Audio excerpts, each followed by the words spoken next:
how to clear search history on DuckDuckGo.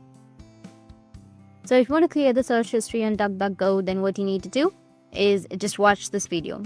One thing that you should know is DuckDuckGo does not see your information or logins, so there is no such thing as search history in DuckDuckGo. You will have to clear your browser history.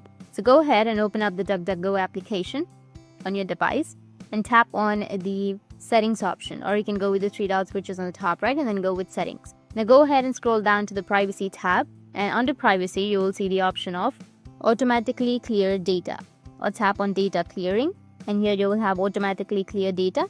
You need to go with tabs and data. Tap on save and it will automatically clear your data. It won't save any search history. You can go with clear on and you can select app exit only or app exit inactive for 5 minutes or 15 minutes or 30 minutes or inactive for 1 hour.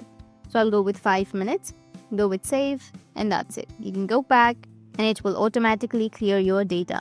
That's it, and if you have any questions, feel free to comment below. Thanks for watching.